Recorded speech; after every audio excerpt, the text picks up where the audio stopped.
So the pastor like interrupts and he's like, wait, like what's like okay, y'all need both to nobody's listening to each other. I was so embarrassed. I was so embarrassed because I did not want these people to know what type of dude I was dealing with. Like, he is so embarrassing. Like, I really did not want them to know. Like, I was so sick and tired of people finding out who he was because he would be so embarrassing. He would literally embarrass me.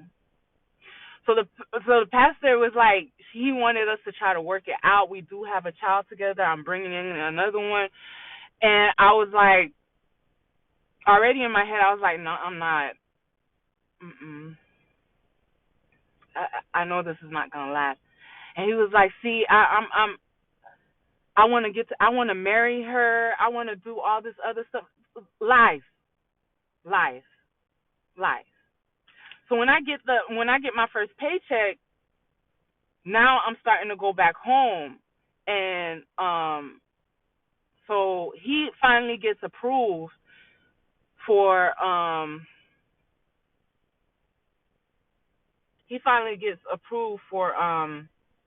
the 10,000. So it's gonna take a couple of weeks for him to get it. So at this time, I'm working at my best friend's job, but it's like 3 months goes by, and mind you, I used to do doubles. I'll work 3 to 11. I'll work like 7 to 3, then 3 to 11. A lot of times just to make up for money. And because my son still needed stuff, I still needed to pay her sister. I mean, it wasn't enough, but I still needed to. So this one night that I do a double, now I'm like 5 months. Yeah, because I got no. I was it was like 4 months. I was 5 months, and during this time, they put me on medication for having high blood pressure because, mind you, the first one already was going through the symptoms and then end up, so they put me on high blood pressure medicine with my daughter, my oldest daughter. So I had to be on medication.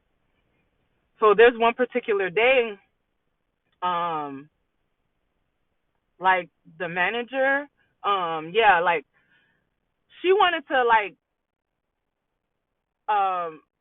show an example, but for some reason, for that day, she used me as an example. And like I said, because I'm so quiet and because I'll let things build, because even like some of the team leads was getting slick with me a lot of times, and I'll just let it pass because I really needed this job. So I'm gonna keep my mouth shut because that's what my mom always told me, was to keep my mouth shut and keep it moving. Like, don't make. So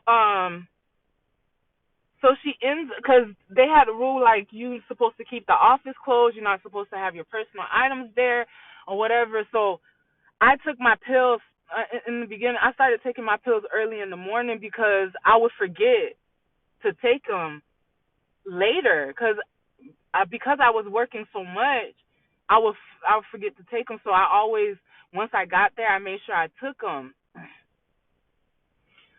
So this day she uses me as an example.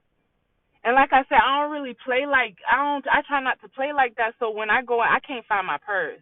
I can't find my purse, and my pills are in there. So I keep complaining the whole time. I can't find my purse. I can't find my. She was like, "Well, was the office door open?" Da, da, da. I was like, "I don't know, whatever." Because she was acting like she didn't know. She didn't know either. So everybody is making like a big scene about everybody, because it was not only my stuff that she took. It was I think another person too. But I felt like I was targeted because I don't know why. So then she comes out and then she's like, "See, this is what I keep telling y'all. Stop leaving the office door open because any of these residents could get, Oh, I was mad. Oh my God, I was mad. Oh repeated. I snatched my purse out of her hand and was like, my medicine is in there. Like, I have high blood pressure. Like, like, and I'm pregnant. Like, no. Like, you shouldn't be.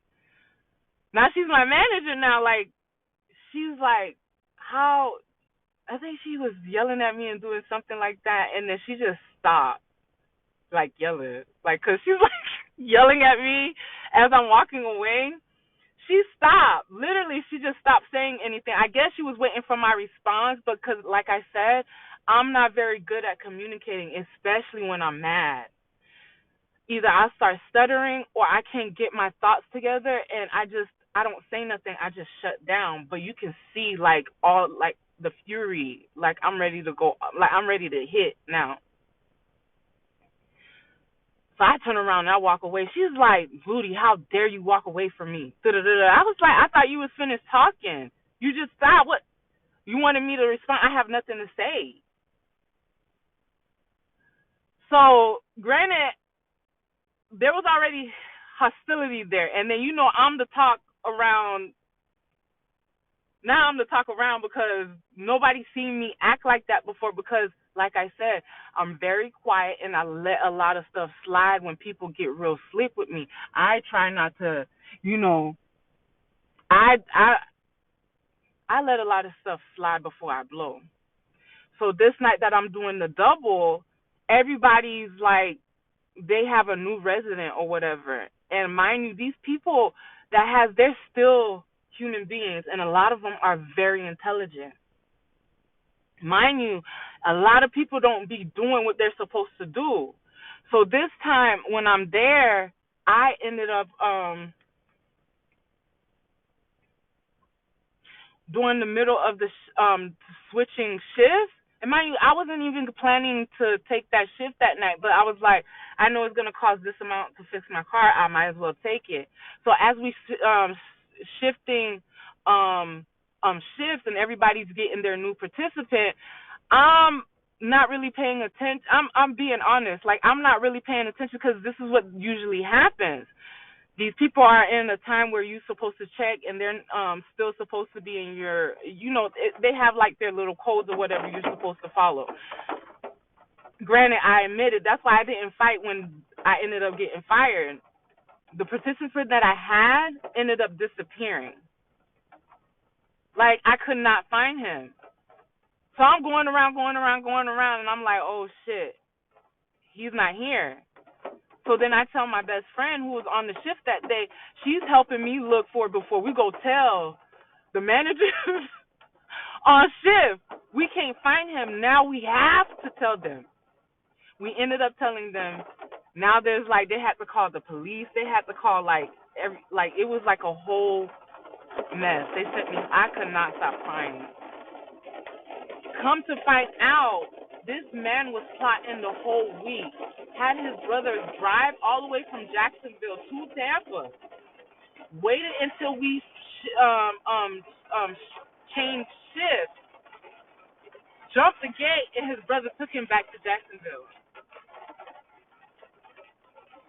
So the next day, when they're telling me all of this, two of the managers are in there. The one that felt like I offended her, and the one, he was very, very tall. Everybody was cuckoo for Cocoa Puffs over him, not me, because I didn't really like, I don't know, he seemed, I don't know. But anyways,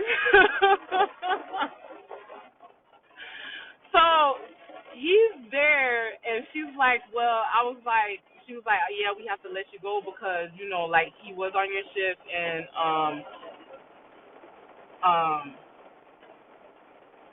that's terms for termination. And I was like, damn. I was like, but then I apologized to her, and I was like, I'm sorry I went off like that, but I was real serious about my medicine. I didn't know what would happen.